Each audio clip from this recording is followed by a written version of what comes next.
Muy bien, hermanos, tengan todos muy buenos días. Un saludo en el nombre del Señor a cada uno que están ahí en vuestros hogares, celebrando un culto de adoración. Y en este día especial por el Día de la Madre, estamos todos contentos de reunirnos en familia y estar aquí con nuestra esposa o también la madre, con los hijos o otros familiares. En algunos casos, la abuelita también está presente. El día de hoy vamos a meditar en un tema que tiene relación también con la mujer.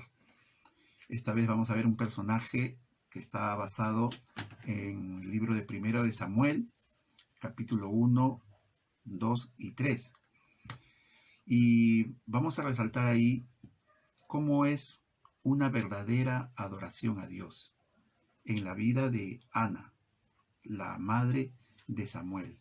Vamos a pedir a Dios que Él nos dé su bendición en esta mañana por esta meditación. Oremos. Bendito Dios y Padre, gracias te damos por darnos la bendición de darnos un nuevo día y también de poder adorarte, de comunicarnos contigo a través de las alabanzas, la oración, como también recibir de ti tu palabra, porque es lo que nuestra alma necesita, lo que anhelamos también. Y Señor, queremos pedir tu bendición por tu palabra que sea efectiva en nuestras vidas. Gracias te damos también por darnos ese ser tan inspirador que es la Madre en este día especial que a nivel mundial es reconocida porque vale, Señor, honrar a la Madre, porque también tu palabra nos dice que todo hijo debe honrar a su padre y a su madre. Y en esta mañana queremos aprender de tu palabra este ejemplo de una mujer que adoró a Dios y que para nosotros también va a ser una forma de imitar ese modelo.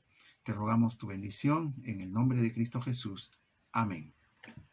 Bueno, vamos a abrir nuestras Biblias en 1 de Samuel, capítulo 1, y quiero que leamos un pasaje aquí en el versículo 26 al 28.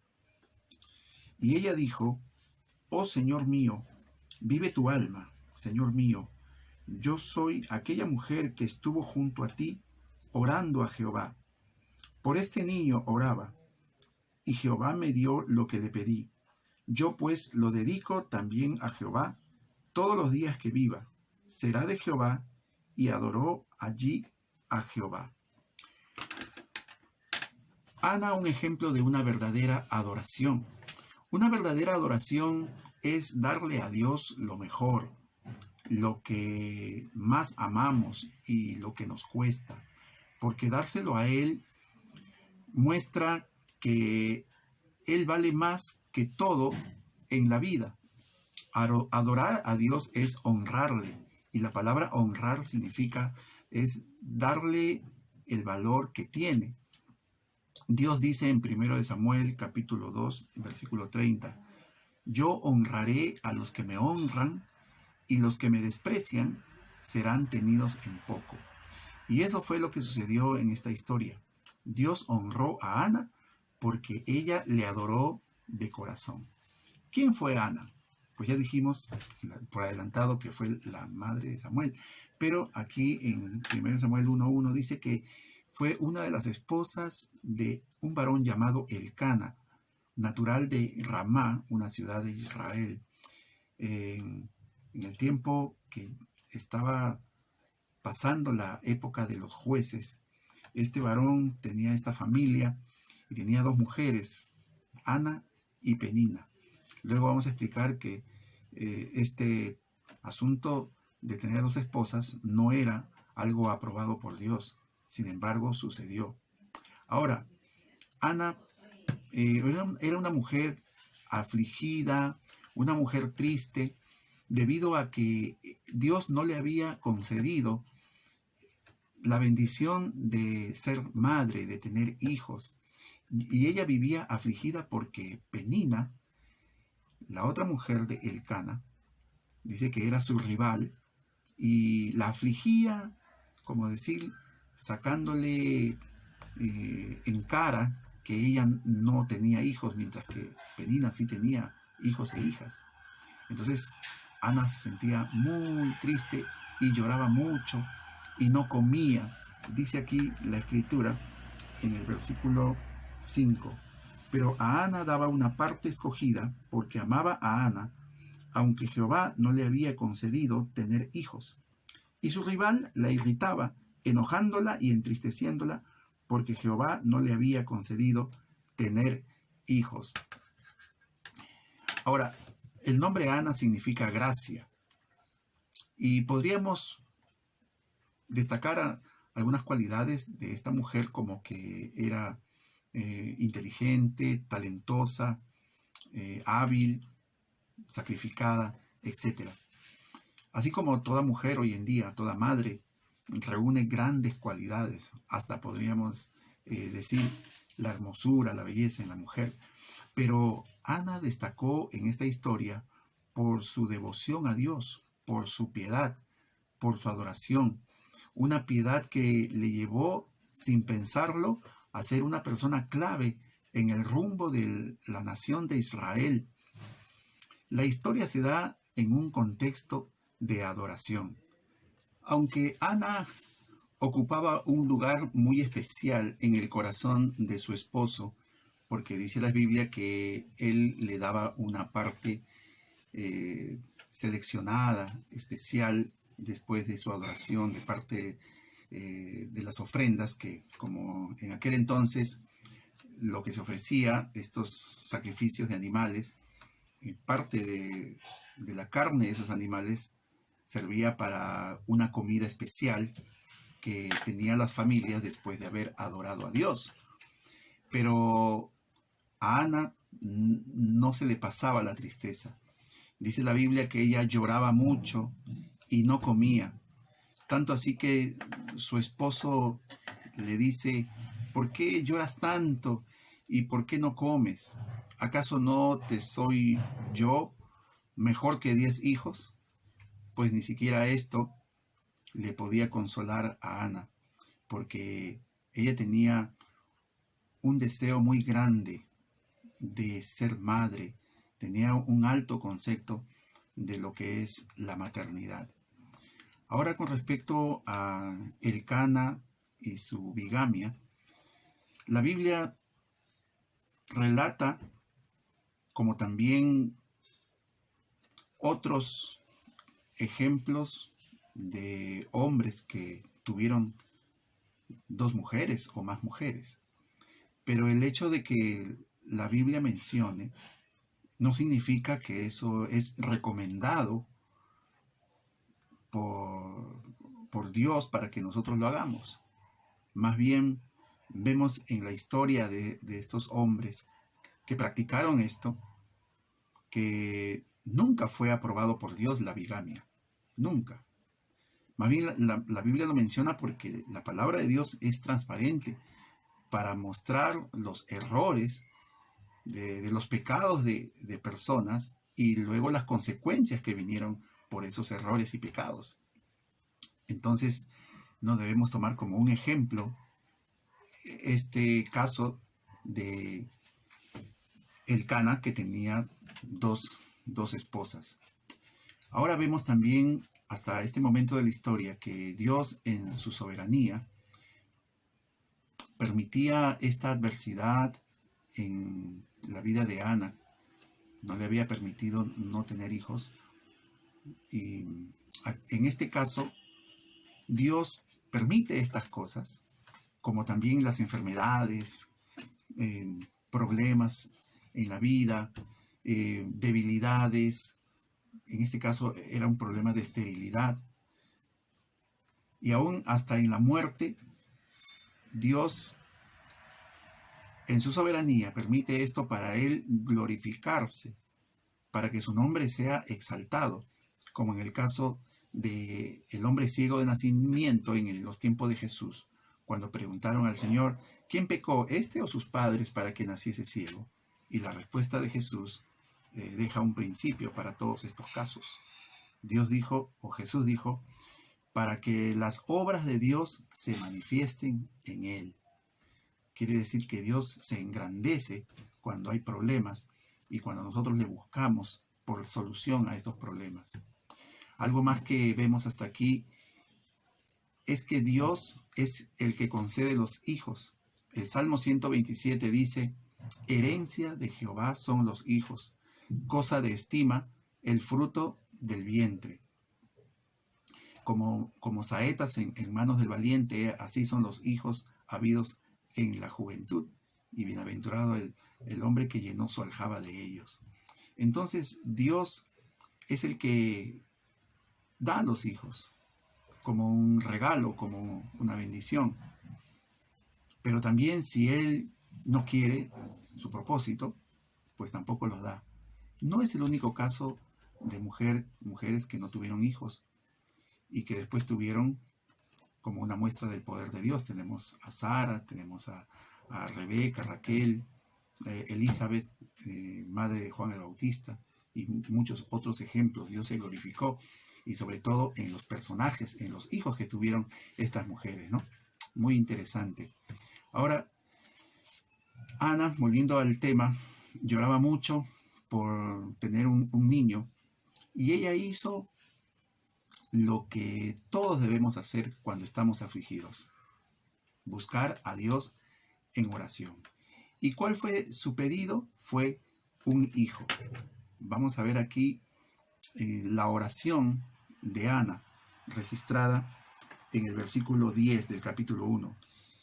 Ella con amargura de alma oró a Jehová y lloró abundantemente, e hizo voto diciendo: Jehová de los ejércitos, si te dignares mirar a la aflicción de tu sierva, y te acordares de mí, y no te olvidares de tu sierva, sino que dieres a tu sierva un hijo varón, yo lo dedicaré a Jehová todos los días de su vida, y no pasará navajas sobre su cabeza. Mientras ella oraba largamente delante de Jehová, Elí estaba observando la boca de ella. ¿Dónde más resalta la intensidad de la oración de Ana? En el versículo 16, ella le responde a Elí, porque Elí, al verla orar de esa manera, pensó que Ana estaba ebria, y le reprende y le dice: ¿hasta cuándo vas a digerir tu mosto y estarás ebria? Y Ana responde: no tengas a tu sierva por una mujer impía, porque por la magnitud de mis congojas y de mi aflicción he hablado hasta ahora. Es así que Elí comprende que realmente era una mujer sincera que estaba buscando a Dios en oración. Ella hizo un voto. Un voto es muy importante cuando nosotros prometemos algo a Dios. Dice en Eclesiastés capítulo 5, si tú haces un voto, no demores en cumplirlo, sobre todo cuando Dios te responde. No sea que seas hallado mentiroso, y con Dios no podemos jugar de esa manera. Ahora, una aplicación para nosotros en esta parte es: ¿cómo son nuestras oraciones? ¿Son así de fervorosas, de apasionadas? Pues hermanos, hoy en día debemos tomar como ejemplo la pasión y el fervor de esta mujer que oró de esta manera, y que luego sabemos que Dios respondió esta oración. Ana es una mujer de fe que cree en el poder de Dios para darle un hijo. Ella fue una mujer que creyó que Dios responde la oración. Vemos aquí una forma de buscar a Dios en oración. Pero, como hemos dicho, ¿no?, el mensaje de ahora es una verdadera adoración. Vamos a ver aquí, como modo de contraste, dos formas en que no debemos adorar a Dios. Dos formas equivocadas y una forma correcta. Primeramente, no debemos adorar a Dios viviendo una vida doble. Y esto está representado por Elcana, el esposo de Ana. Él era un varón, aunque un fiel adorador, cumplidor de los ritos y ceremonias, sacrificios ordenados por Dios, pero él estaba viviendo una vida doble. No debemos adorar de esa manera. Dice aquí que él subía cada año, era muy estricto. Versículo 3 del capítulo 1 dice que todos los años aquel varón subía de su ciudad para adorar y ofrecer sacrificios a Jehová de los ejércitos en Silo, donde estaban dos hijos de Elí, Ofni y Fines, sacerdotes de Jehová. Entonces, él estaba así pensando de que esa forma de adorar a Dios era aceptable. ¿Sabe? En los tiempos de Samuel, aquí que estamos viviendo, en los tiempos de Elí, hasta había personas que pretendían adorar a Dios ebrios. Porque cuando Elí le dice a Ana, estás ebria, es porque algunas personas llegaron al templo a orar y adorar así, en ese estado. Qué terrible, hoy en día vemos también gente así. Una vez un borrachito por allí pasó por la fachada de una iglesia y cuando vio una cruz, la tocó, se arrodilló y se puso a orar ahí. Es algo anecdótico, ¿no? Y puede sonar chistoso o curioso, pero hay mucha gente que cree que Dios le va a escuchar en esas condiciones. Otros, aún nosotros como creyentes, podemos pensar, Dios me va a aceptar con tal que yo cumpla con mi asistencia al templo o con que yo dé mi diezmo y no importando cómo viva yo o cómo sea mi lenguaje o cómo sea mi carácter o así no tenga dominio propio, etcétera, etcétera. Pues no, hermanos, no debemos tener ese tipo de adoración. Ese tipo de adoración tiene consecuencias. ¿Qué causó esa adoración viviendo una vida doble? Pues eso trajo amargura, tristeza y también conflicto, desarmonía en el hogar. Vemos ahí cómo este hombre, a pesar de ser un adorador, hacía sufrir a su pobre esposa y ese hogar estaba ahí en un conflicto que era producto de este tipo de vida. Debemos cuidarnos de ser así. También no debemos adorar profanamente o sacrílegamente. Esto es profanación o sacrilegio, es considerar las cosas santas, las cosas sagradas, como nada. No tener ni un tipo de temor ni respeto a las cosas espirituales, al nombre de Dios y todo lo que tiene que ver con Dios, su palabra y el Evangelio.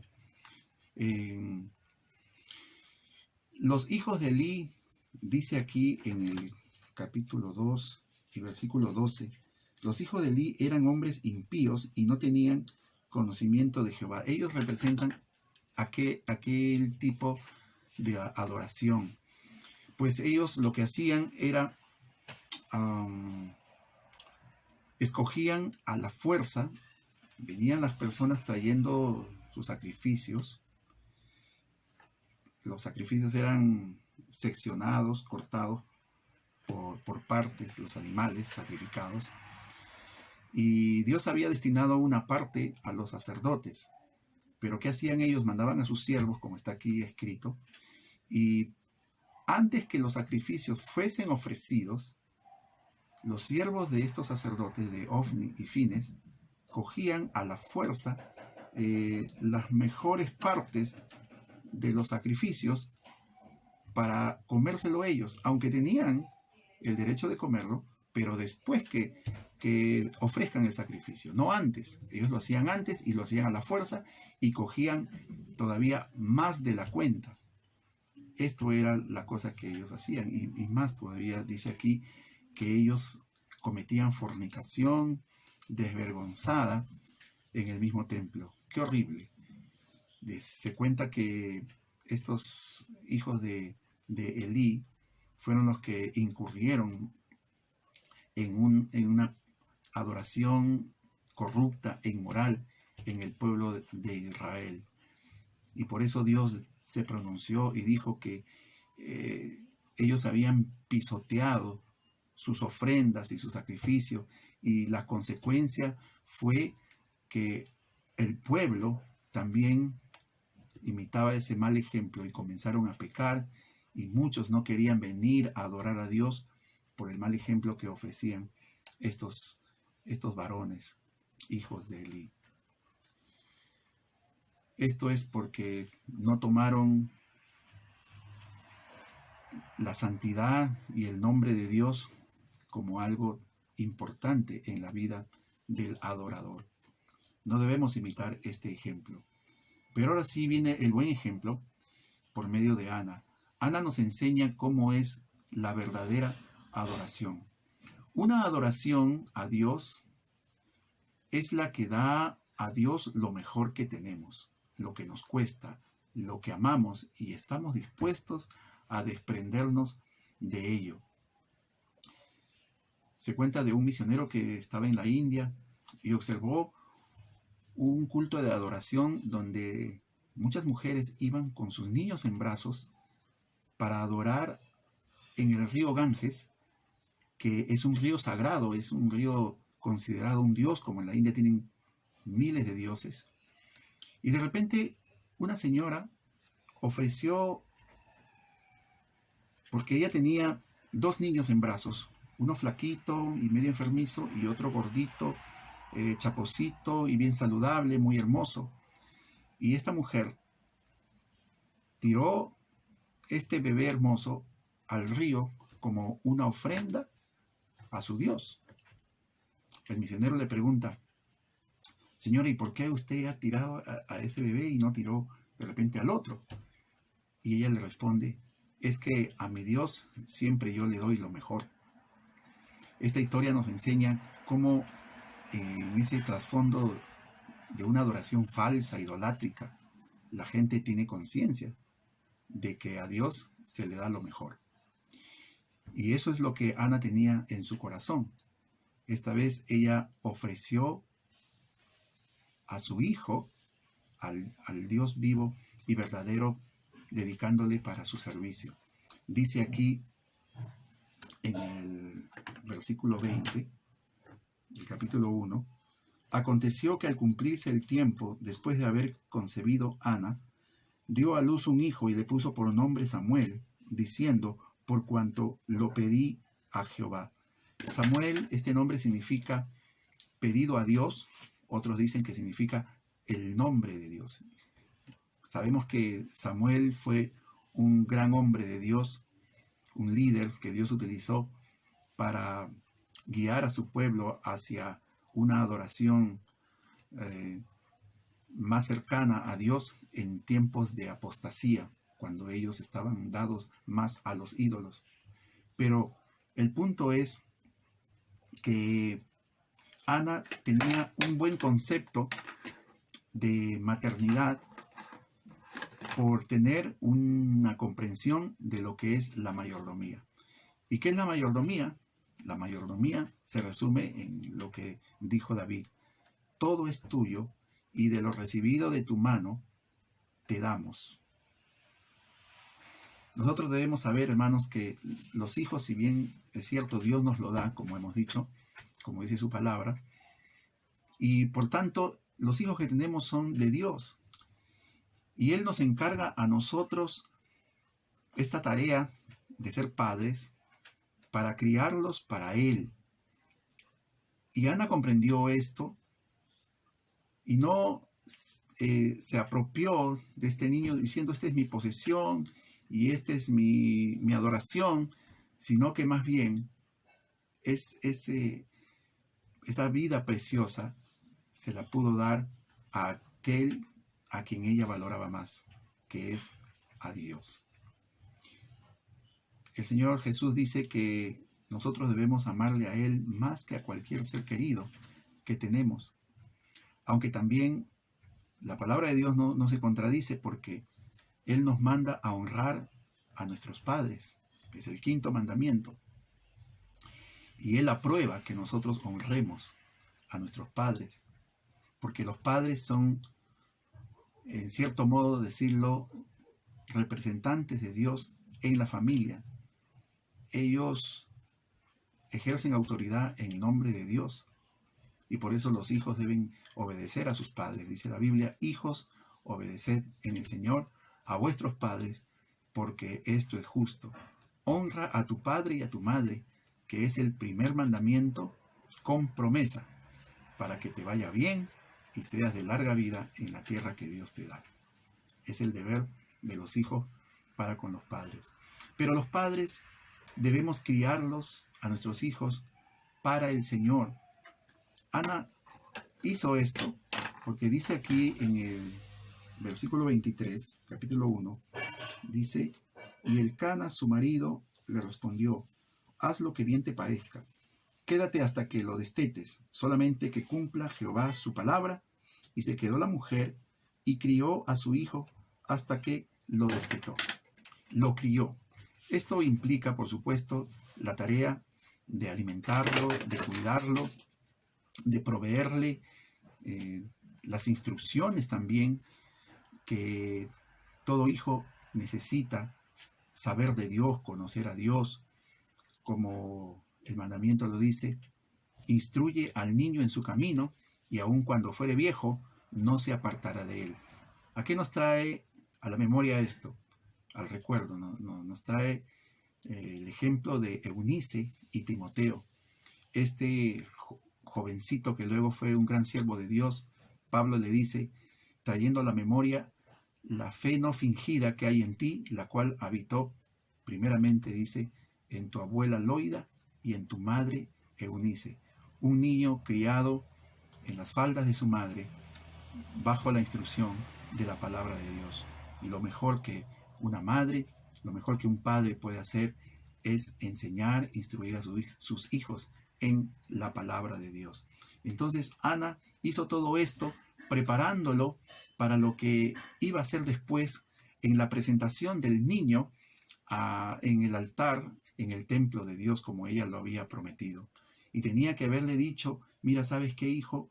Yo oré por ti, tu vida es una respuesta a la oración, porque yo tuve este gran deseo y yo te voy a dedicar para que tú sirvas al Señor. Qué hermoso es ver a una madre deseando que su hijo sea un cristiano consagrado y que sirva a Dios. No necesariamente un hijo tiene que ser pastor para que sirva a Dios. Algunos malinterpretan y creen que ser pastor, misionero, evangelista, es la única forma que se sirve a Dios, y que los que son de tal oficio están agradando a Dios y los demás no. No, es que en todo lo que Dios tenga destinado para un hijo, en todo deben servir a Dios, sea con una carrera, una profesión, un trabajo, pues debe estar todo eso centrado a Dios y dirigido hacia Dios, como dice la palabra, que todo lo que hagamos debe ser para el Señor, como para el Señor. Entonces, una madre ejemplar, una madre que adoraba a Dios y que luego va a ofrecer a este niño al Señor. Nosotros también como padres debemos ofrecer nuestros hijos a Dios, dedicarlos. No me estoy refiriendo que en un culto debemos traerlos, sino que en nuestras oraciones nosotros debemos encomendarlos a Dios, pedir por ellos, interceder, que Dios los cuide del pecado, que ellos se conviertan a Cristo, que crezcan en su vida espiritual y que sigan los caminos de Dios y nunca se aparten de esos caminos del Señor, que son los caminos agradables y correctos. Ahora, vemos aquí, hermanos, algo más. Ana no dejó de ser madre, porque dice aquí en el versículo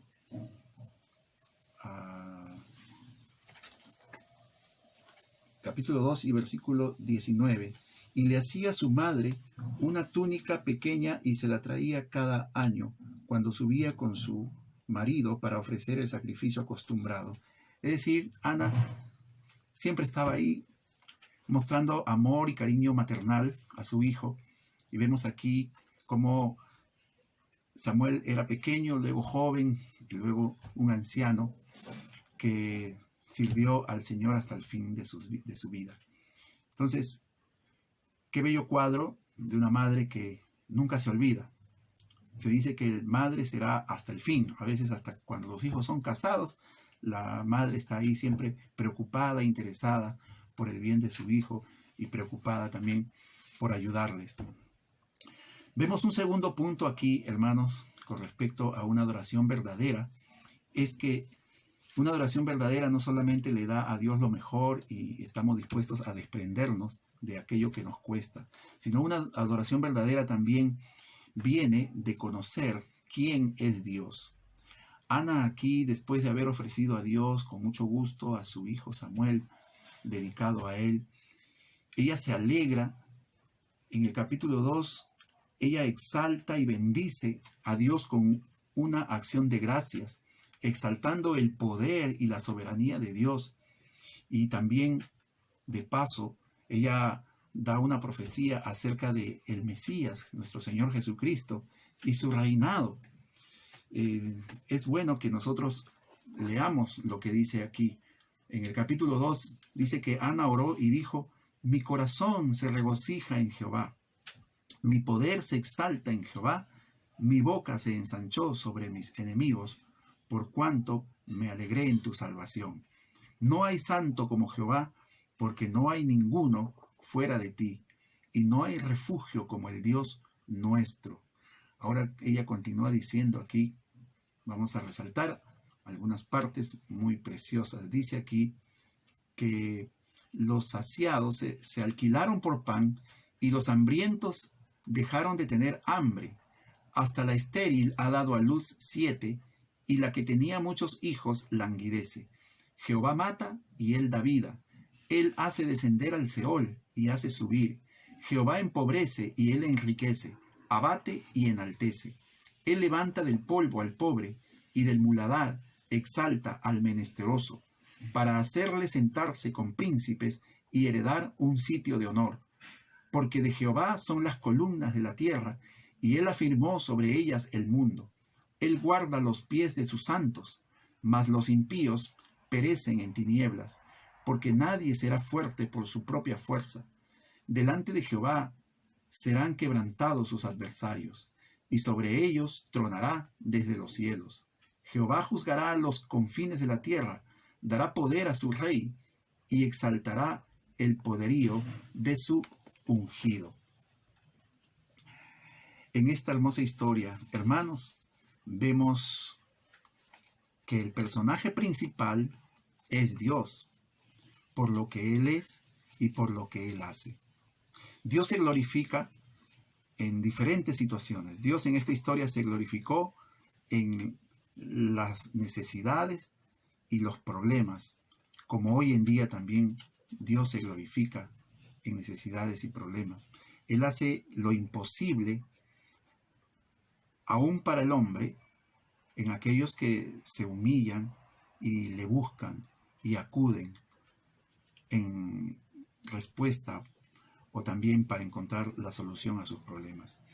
Dios se glorifica cuando Él envía juicio y castigo sobre los que les menosprecian y les deshonran.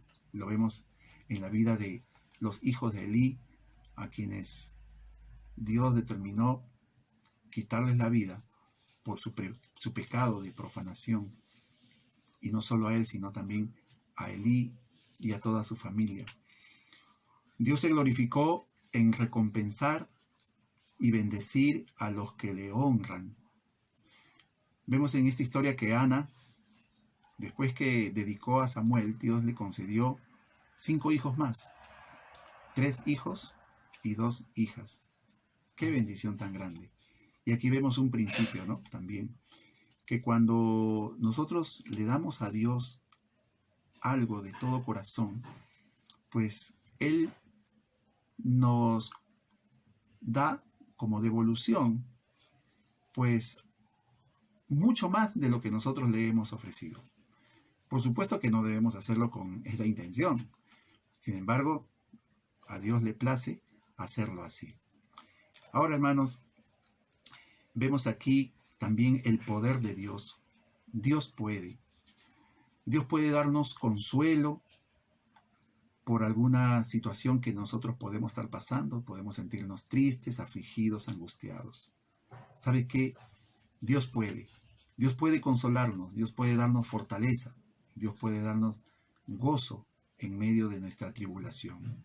Aún que pueda venir la enfermedad o la muerte, Dios va a darnos el consuelo porque Él puede. Él puede también suplir lo que nos falta. Si en nuestras vidas nos falta compañerismo, por la soledad, pues Dios va a proveer personas o Él mismo, su presencia, nos llenará. Él puede también darnos hijos espirituales.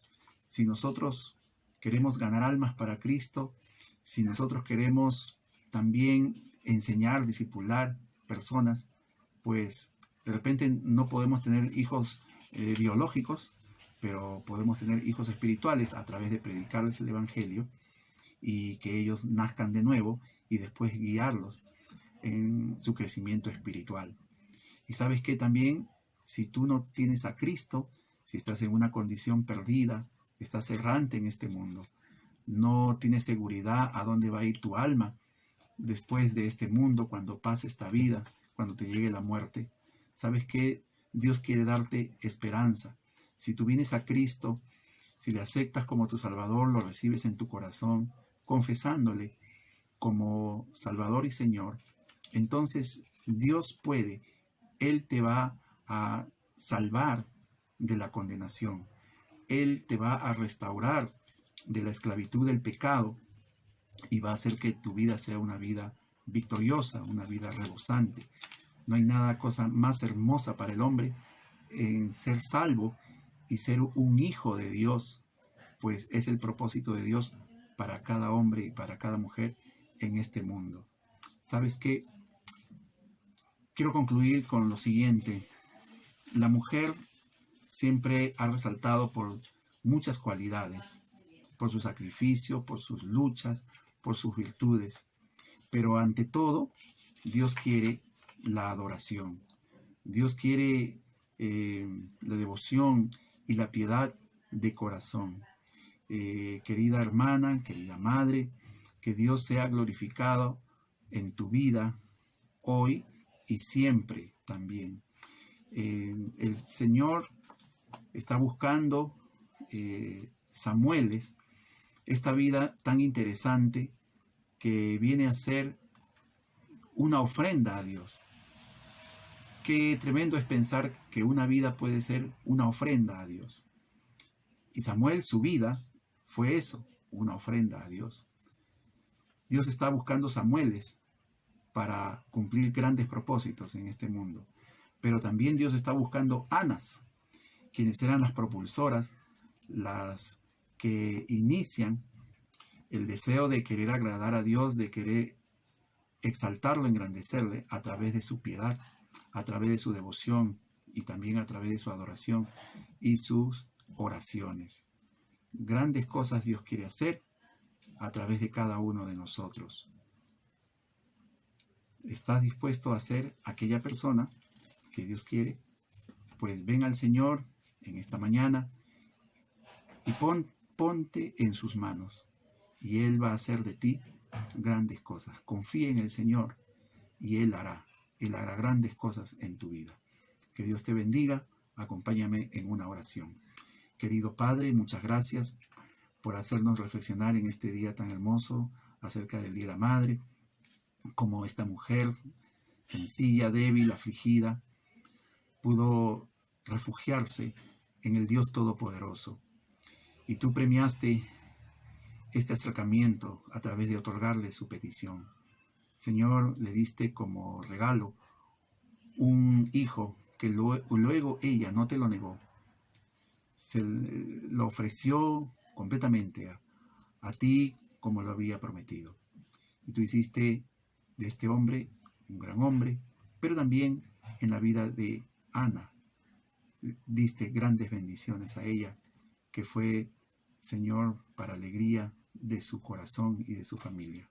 Señor, hoy en día también ayúdanos a confiar en ti, a seguir tus caminos, a siempre buscarte en momentos de necesidad, pero también a buscarte porque, Señor, tú eres lo que necesita nuestro corazón.